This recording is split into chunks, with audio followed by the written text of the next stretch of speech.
नमस्कार मंडळी, एक कच्चा बटाटा वापरून आज आपण एक कुरकुरीत नाश्ता बनवणार आहोत। बनवायला अगदी सोपा आहे, कोणीही बनवू शकतं। मुख्य म्हणजे घरातल्या नेमक्या सामानामध्ये हे तुम्हाला बनवून मिळेल। फार काही साहित्य लागत नाही। त्यासाठी सुरुवातीला एका भांड्यामध्ये आपण बटाटा किसून घेऊ।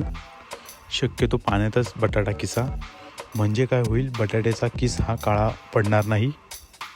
त्यानंतर 1 ते 2 पाण्यामध्ये बटाट्याचा किस चांगला धुवून घ्यायचा।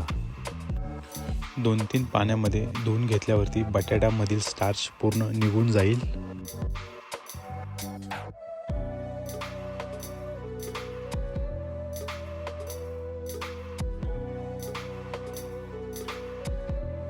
बटाट्याचा किस बारीक घासणीने न घासता मोठ्या घासणीने घासा, हे बघा असं।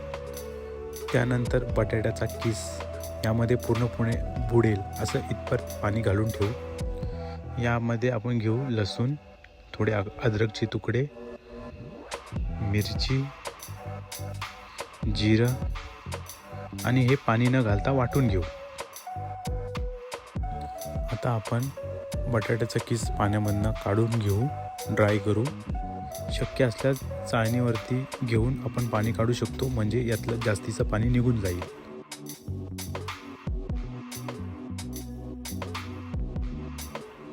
एका सुक्या भांड्यामध्ये घेऊन यामध्ये आपण मिरचीचं वाटण टाकून घेऊ। यामध्ये आपण वाटलेलं आपला नाश्ता मस्त कुरकुरीत होण्यासाठी यामध्ये टाकू आपण तांदळाचं पीठ, एक बारीक चिरलेला मोठा कांदा, थोडीशी हळद, 2-3 चिमूटभर हिंग, कापलेली कोथिंबीर, बेसन तुमच्याप्रमाणे तुम्ही घेऊ शकता, कमी जास्त,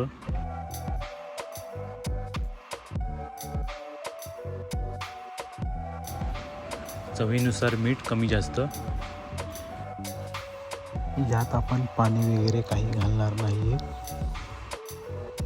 बटाट्याच्या ओलव्यामध्येच आपण हे सगळं मिक्स करून घेणार आहेत।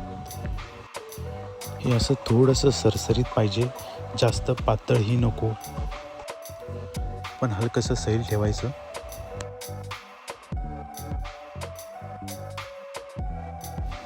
आता हे शेकण्यासाठी आपण पॅनमध्ये पळीभर तेल घेतलेलं आहे।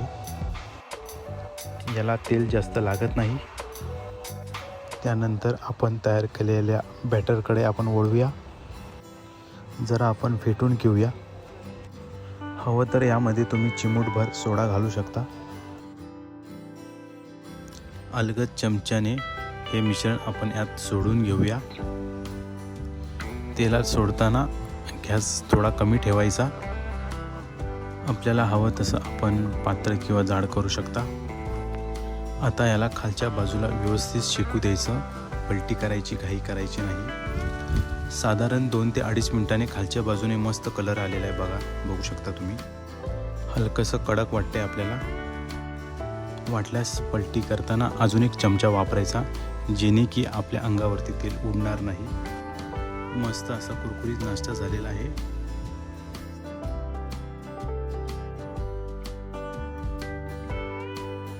खायला एकदम मुरमुरीत कुरकुरीत लागतात, एकदम चविष्ट असतात, अजिबात तेल राहत नाही वड्यांमध्ये। आवाज पण एकदम कुरमुरीत येतो।